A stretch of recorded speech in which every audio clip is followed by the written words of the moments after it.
Same was in the beginning with God. All things were made by him. Without him was not anything made that was made. So when you find a grace manifest in the Old Testament, it's because the patriarchs met the pre-incarnate. Tonight, I'm going to round up what we started last week Sunday. Is a teaching on purpose. I've dealt with the beauty of purposeful living, and I'm now dealing with requirements for fulfilling purpose. And on Tuesday, we looked at the intrinsic requirements, the internal requirements for fulfilling purpose.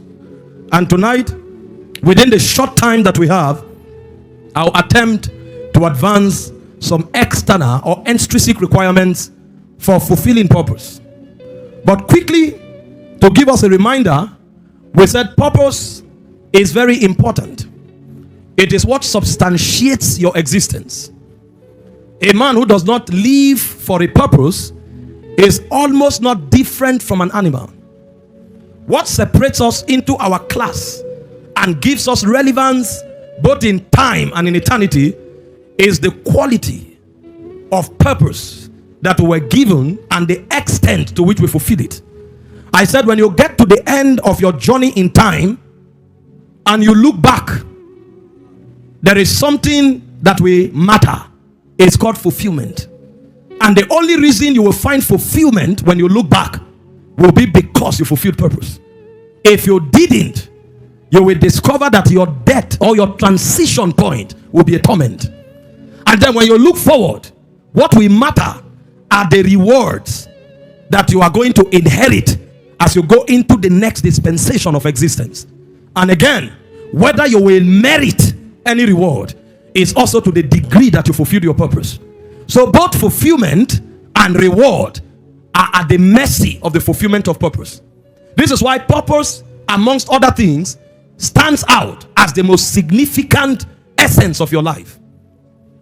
This is how to depart from here. I've told you several times, it's a blessing to live old, but it's a waste of time if you live old without fulfilling purpose. What gives old age value is not gray hair. Gray hair is a blessing. That means God gave you enough time for purpose. But in case you fail to fulfill purpose, your gray hair will bring reproach to you. So I said we don't just live here at old age. We live here finished. While Jesus was on the cross, he was only 33 and a half years old. But he looked up and said, "It is finished. Father, unto you I commend my spirit." So if you were to depart from here by reason of divine blessings, live a fruitful old age, and let that fruitfulness be that you fulfilled purpose. Because if you don't live here finished, you either have no right existing or you have no right departing. I read for us from 2 Timothy 4 verse 6 to verse 8, and I outlined 6 phrases that should characterize the life of a purposeful man. Paul was speaking. He said, "Now I am ready to be offered." Anybody who is finished knows. Anybody who has fulfilled life, purpose, and destiny, he knows. I am ready. For this kind of man, transition is really to glory. He knows his assignment is complete. So before you leave here, you must come to a point where you say, "I am ready." And he will tell you why. Number 2 phrase, he said, "The time of my departure is at hand." Because the reason you are here is not to roam around. The reason you are here is to fulfill purpose. And so the moment your purpose is fulfilled, you will know it's time to go. I'm ready to go. My time is at hand. Next verse. I have fought a good fight. Number 4. I have finished my course. If you finish, you will know, sir. I have finished my course. I have kept the faith. Remember, the just shall live by faith. So what we are saying here, you don't finish it on the strength of the flesh. This is not intelligence. This is divine ordination, fulfilled according to God's counsel. And then number 6, he said, there remaineth for me. He knew his reward, a crown of righteousness that the Lord God, the just judge, has laid aside for me. And he added what made me happy. He said, not me only, but everyone that loves is appearing. So you can decide to put yourself there or remove yourself. Everyone that loves is appearing. So if you want to be there, you can. That's what Paul is telling us. I am ready to be offered. My time is at hand. I have fought a good fight. I have kept the faith. I have finished my course. There remaineth for me a crown of righteousness. These are the 6 phrases that defined a life of fulfillment. It's my prayer that on your day of your departure, this will be your testimony. I'm talking to the wrong people. Those of you online who are ready to receive, it's my prayer that on your day of departure, this will be your testimony. In the name of Jesus Christ. So purpose is very important. In addition to this, I said there are 5 other benefits. Number 1, a man of purpose has clarity. He knows where he's going. That's why he doesn't dabble in everything. When you find people who are everywhere at every time, they are going nowhere, sir. There are many people escorting others to destiny. And the way you will find it or discover it is that they are everywhere. Everything gets their attention. Everywhere is what their presence. They are going nowhere. People of purpose have clarity. And because of that, they are led by the Spirit. Because they yield to the one who dictates purpose. Isaiah 30:21 said, even when they are in the wrong direction, they will hear a voice behind them, telling them the way to go. So purpose is important because amongst other things, it brings clarity. Number 2, I said purpose is important because it brings inner peace and fulfillment. As important as resources are, and I'm going to mention it, people who fulfill purpose, even when they don't have money, they are not perturbed. Because they draw their peace from their journey. I was reading to them this morning from 2 Corinthians 11, verse 23 to 27. You need to see the perils that Paul went through. Believe me, if these things happen to you, you either become an atheist or you will commit suicide. If wanted, look at Paul's life to show you that peace is not happiness. Joy is not happiness. It's something deeper, and only people of purpose find it. He said he was talking about himself and other ministers, and he acknowledged that this is not something he does every other day. He said, are they not ministers of Christ? I speak as a fool. Am I not more? He said, in labors more abundantly. He said, in stripes above measure. In prisons more frequent. In death often. This is one man's life. Yet this guy was full of joy and peace. He said, of the Jews, five times received I 40 stripes, save one. That's 39 strokes. The Jewish people flogged him 39 strokes 5 times. And then he went further. Thrice I was beaten with rods. Once I was stoned. People gathered to stone him to death. And then he went further. Thrice I suffered shipwreck. You have headache. You say, God, where are you? A night and a day I was in the deep. He fell into the water. No rescue for the whole night and the whole day. He became an aquatic creature, trying to survive. In journeys, often journeys, you have not traveled. You don't know what I'm saying. We who travel on business class, in aircrafts, when you come back, you are stretching. You say it's not easy. These guys were trekking and traveling on donkeys. And he said he traveled often. If you read about Paul's missionary journey, you will know that people love God. Telling you. He will mention it. Don't worry. He went ahead. In perils of water. In perils of robbers. In perils by my own countrymen. In perils by the hidden. In perils in the city. In perils in the wilderness. In perils in the sea. In perils among false brethren. The guy saw it all. On the journey of purpose. In weariness. In painfulness. In watching. That's intercession. In hunger. In thirst. In fasting. Often. You need to know there are times when there's no food. So you just call it fasting. Paul said this one is normal lifestyle. And then in coldness and in nakedness. And I told my people, I said some of these things Paul is listing here, they were all happening at the same time. So there were times when they were flogging him. He was naked, he was cold, he was hungry, and he was in prison. Yet see the way Paul described this. 2 Corinthians chapter 4 verse 17. If you don't have peace and joy, you can't talk like Paul. He said our light affliction. But for a moment. Prison is light affliction. 39 strokes 5 times, light affliction. Shipwreck, light affliction. When you find purpose, sir, nothing can break you. You will become like Mount Zion that cannot be moved. There is a peace that surpasses knowledge, that purpose furnishes. That's why Jesus, speaking in John 4:34, he said, my food is to do the will of him that sent me and to fulfill it. He enjoyed life like food because he was doing the will of the Father. Number 3, I said purpose is the backbone for provision. 1 Thessalonians 5:24, it said, faithful is he who has called you, and he will do it. Some of us, the reason we have terrible lack is not just because the country is hard. It's because we are not fulfilling purpose. Believe me, when you start fulfilling purpose, resources will show up. I know it by experience. Most of you here, even when you are going through difficulty, something has moved you to give to me. Because when you calculate it, you just want to bless me. It's not because you love my face, sir. What I'm doing compels compliance. That's how purpose works. The Bible said Gentiles will come to your light. It said kings will come to the brightness of your rising. One of the surest way of curing lack is to fulfill purpose.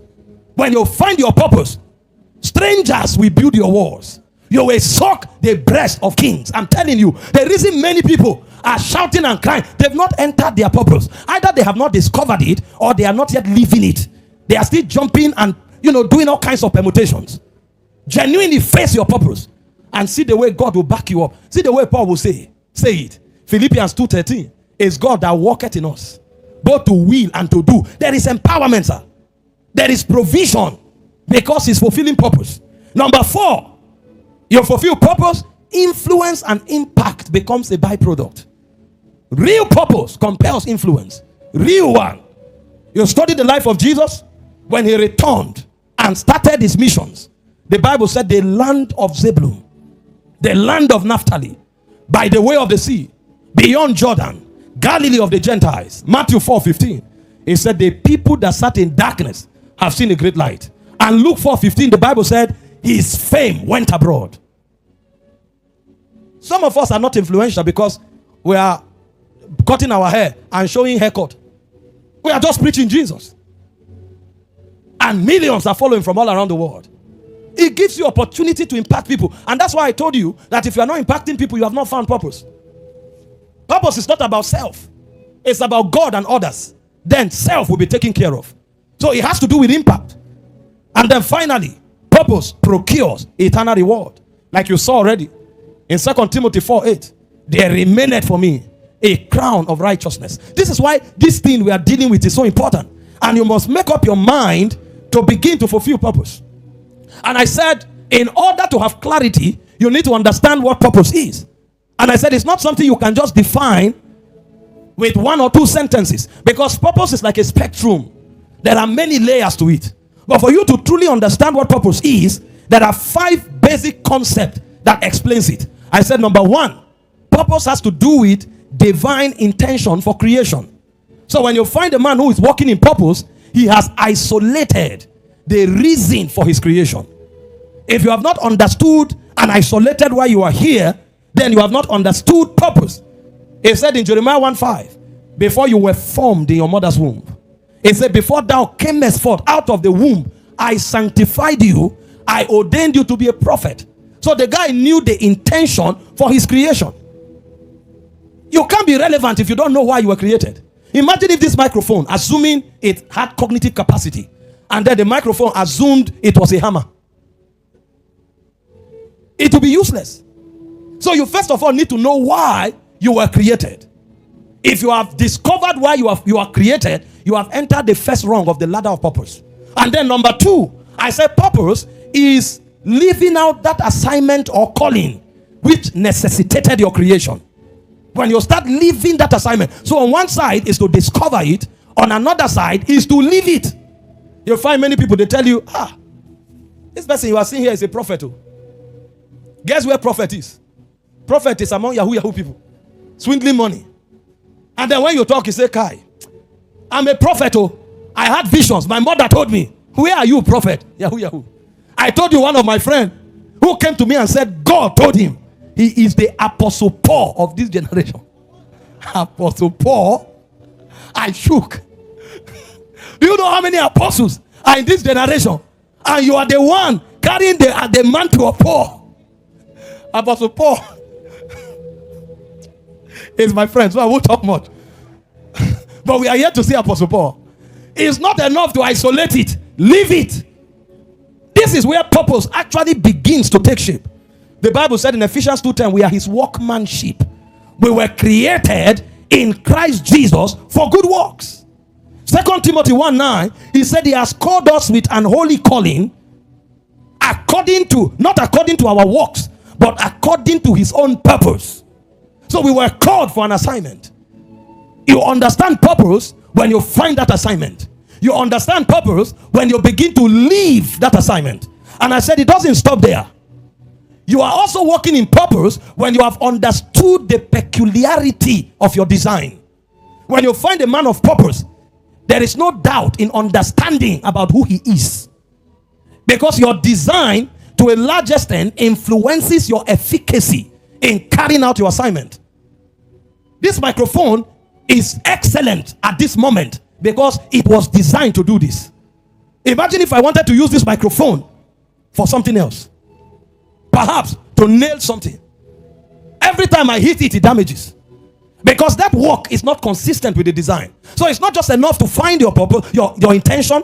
It's not just enough to be on the assignment. Have you understood your design? And are you refining your design so that you function at optimum capacity? There are many people who are crude.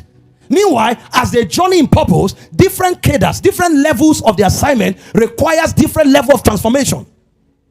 So when you see them, they are bragging. Nobody can intimidate me. Don't intimidate me. I refuse to be intimidated. But he's talking like somebody in the forest. We don't want to intimidate you. But oh God, this is your design. You kings can't look at it. He said, Gentiles come to your light. Kings don't come to your light. They don't care about your light. Many have light. They come to the intensification, the brightness of your rising. So you must understand your design and refine it. This is the biggest problem of many people. Quite all right, they know that they should be businessmen. They have started the business, but they have not improved since they started. You meet them today, they are the 1999 version of themselves. The world has moved, no refinement. They are still talking the way they were talking in their wilderness. You need to meet us when we were in the wilderness. We were rascals in the spirit. Oh my God. Those days, even when we are preaching, see, we are responding to the fire. But as you go global, you have to manage your temperament. You have to, because you are dealing with multiracials, multiculturals. This morning I was addressing the church in Perth. They are not. If you are preaching and you are like this, what's it doing? You say it's fire. It's fire. The spirit of the prophet is subject to the prophet. See, sometimes you allow certain ventilation. Don't suffocate it. But don't tell me the Holy Ghost is the reason why you are preaching like this. You are not the only preacher. It's your peculiarity. It's the excess of the unrefined part of your soul. If we don't do like that, God won't move. It's a lie. That's your peculiarity. Appreciate it, acknowledge it, but learn to refine it. Don't be like you were 10 years ago, sir. Everything moves. Even Satan is refining. He was a serpent in Eden. He's a dragon in Revelation.